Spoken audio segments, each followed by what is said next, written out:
The mysterious case of Amelia Earhart. She was the first woman to fly solo across the Atlantic, and then she disappeared without a trace.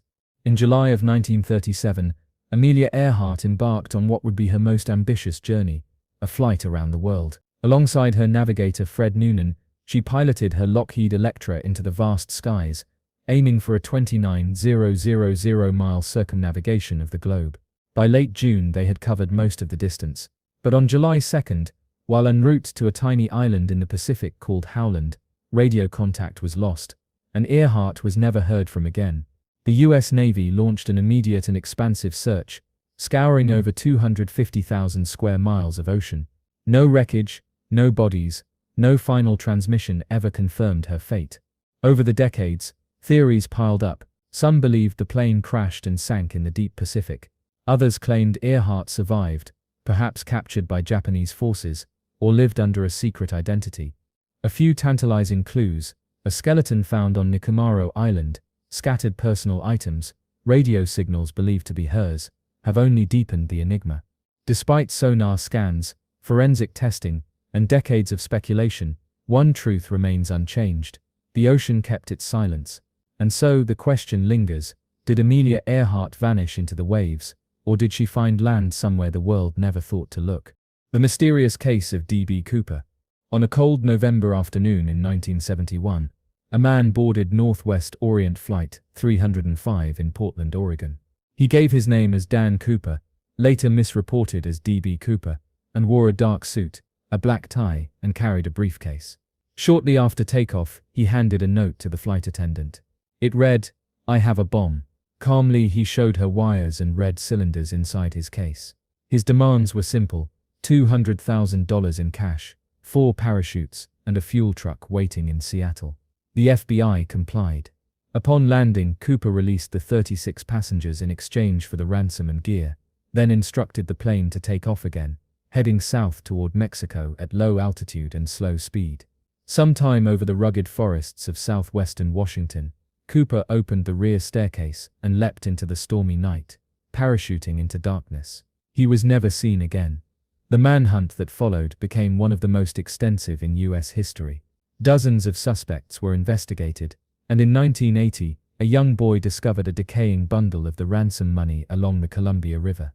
But Cooper's body, parachute, and the rest of the cash were never recovered. With each passing year, his legend grows: a skyjacker who disappeared without a trace, leaving behind only questions and the weight of a perfect crime. Some say he perished in the wilderness. Others believe he lived out his days in quiet anonymity. But one thing remains: the sky swallowed D.B. Cooper, and it never gave him back. The mysterious case of Madeleine McCann. It was a quiet holiday evening in Praia da Luz, Portugal, when 3-year-old Madeleine McCann disappeared from her family's resort apartment. The date was May 3, 2007. Her parents had left her sleeping alongside her twin siblings while they dined just 50 meters away. They checked on the children periodically, until, at 10 p.m., Madeleine was gone. The window was open, the shutter was raised, no forced entry, no struggle. In an instant, the small seaside town became the center of a global media storm. Portuguese police launched an immediate investigation. Leads flooded in. Sightings were reported across Europe, even as far as Morocco. Forensic traces raised more questions than answers. Suspicion shifted, turned, unraveled. Years passed. Private detectives, Scotland Yard, and the world's press all searched for the same little girl. Photos aged her face through time, reimagining who she might be. In 2020, a new suspect emerged, a convicted sex offender who had lived nearby at the time. Yet even that lead, like so many before it, faded into uncertainty. There was no note, no evidence of a break-in, no final sound in the night.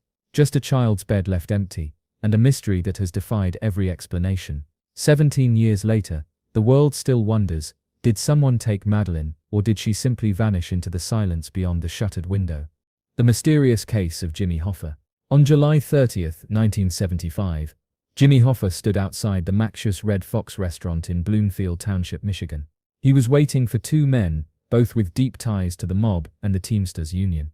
Hoffa never came home, no body was found, no one was ever charged, and no one has heard from him since. Hoffa wasn't just a labor leader, he was the president of the most powerful union in America. with over 1 million members and close ties to organized crime. After serving time in federal prison for jury tampering and fraud, he was released in 1971 under one condition: he couldn't return to union leadership. But Hoffa was planning a comeback, and not everyone wanted him back. Witnesses say he was last seen getting into a car in the restaurant parking lot. The vehicle and the men he was meeting have never been definitively identified. Over the decades, theories multiplied. Hoffa was buried beneath Giants Stadium, dissolved in acid, entombed in concrete. The FBI followed hundreds of leads, dug up fields, tore down barns, and interrogated aging mobsters. Each time, the trail ended in silence. Nearly 50 years later, Jimmy Hoffa remains missing. A man once at the center of American labor vanished in daylight, leaving behind only rumors, secrets, and a mystery that refuses to die. The mysterious case of Natalee Holloway. It was supposed to be a celebration. In May of 2005, 18-year-old Natalee Holloway traveled to Aruba with her high school classmates for a senior trip. On the final night of their stay, Natalee was seen leaving a nightclub with 3 local young men. She never returned to her hotel, and on the morning of her scheduled flight home, her seat remained empty. A massive search effort unfolded across the island.